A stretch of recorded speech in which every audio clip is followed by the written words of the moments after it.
Unboxing time ulit tayo, guys.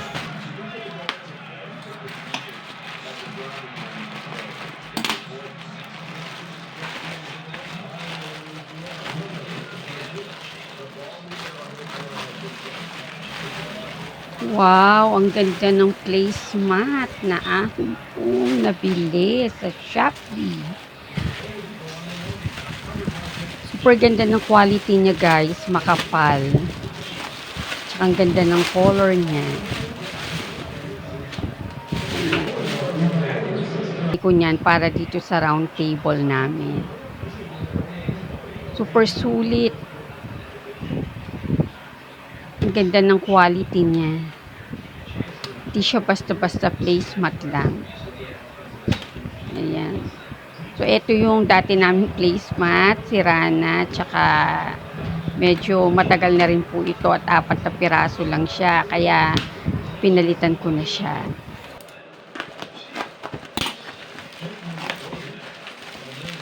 Next natin, guys, ito yung dish strainer. Kasi papalitan ko yung nandun sa lababo namin na kulay black. So, ito yung nakita kong medyo maliit lang at hindi masyadong kakain ng space sa lababo.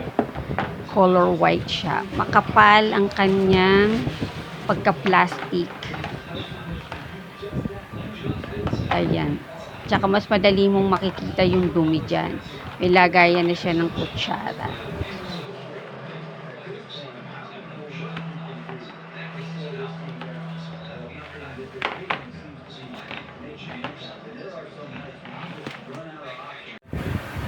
So, ito guys, yung papalitan ko, yung kulay black.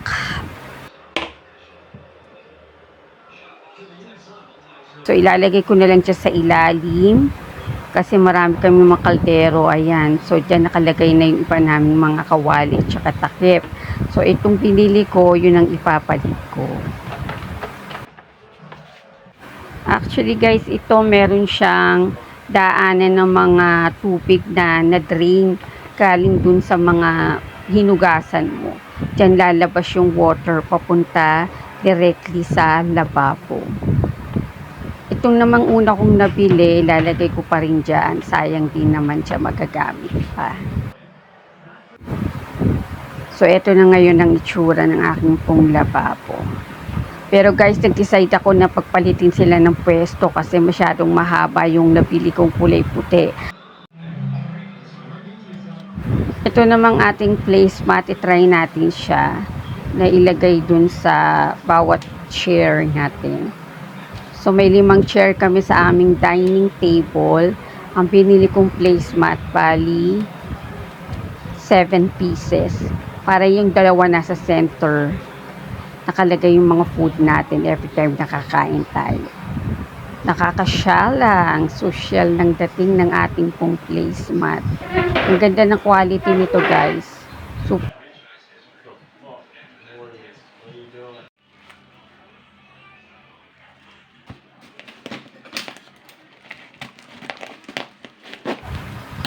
Ito naman yung last na i-unbox natin. So, hindi ko alam guys kung ano yung nasa loob nito. Kasi minsan nalilimutan ko na yung mga chine-check out ko sa Shopee.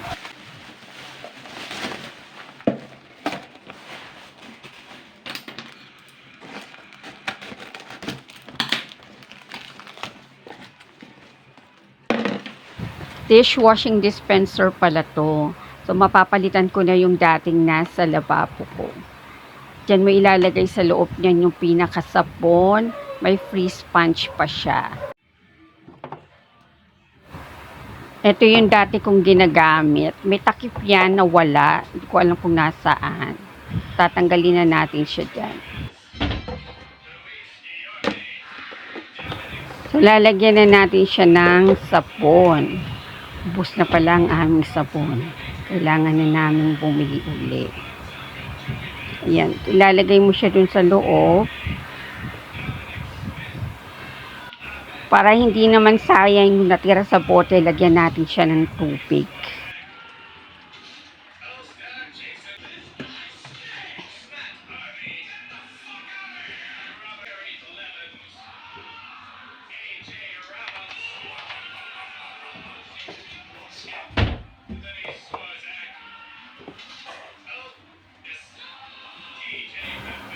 So, papalitan na lang din natin yung sponge na nandito. Pwede natin yung gamitin sa lababo natin pag lilinisin natin siya. Since may free naman ng sponge yung ating dishwashing dispenser.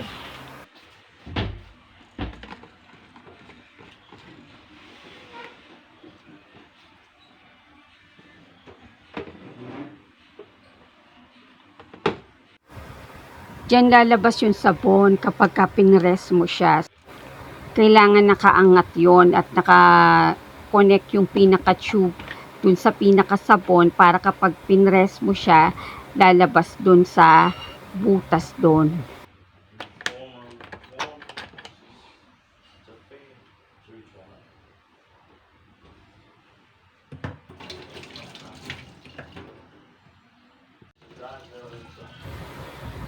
Ayan na siya guys. Ang cute tingnan. So yung dati natin, nilagay ko na lang dito. Ayan, yung mga kung ano-anong ginagamit ko sa paglilinis ng lababo. So guys, eto na yung aking mga organizer. Ayan. So mas madali kong nakikita yung mga nakalaman sa loob. Then may nakalagay dito sa gilid kasi konti lang naman to. Meron din akong biniling organizer para dyan. Tapos dito ko na lang siningit yung mga iba kasi may space pa dyan sa taas. Ito, tinanggal namin yung ganito niya dito. Kasi pag merong nakalagay dito, hindi namin masasara yung pinto. Kaya pansamantala tinanggal muna namin. Since ang ilalagay ko lang naman dito yung mga ganito. Yan, yung mga ganito din. Yung mga ganyan. Mga naka-plastic. Yan. Tapos ito, sa organizer ko rin na maliit ilalagay. So, medyo mababawasan din yung yellow ni nanay dito. Kapag nabili ko na yung ibang mga organizers na kailangan ko. At least, mas malinis siyang tingnan. Walang tumutulong mga dugo ng isda o dugo ng manok or ng baboy. Diba? Mas maayos siyang tingnan. Ayan.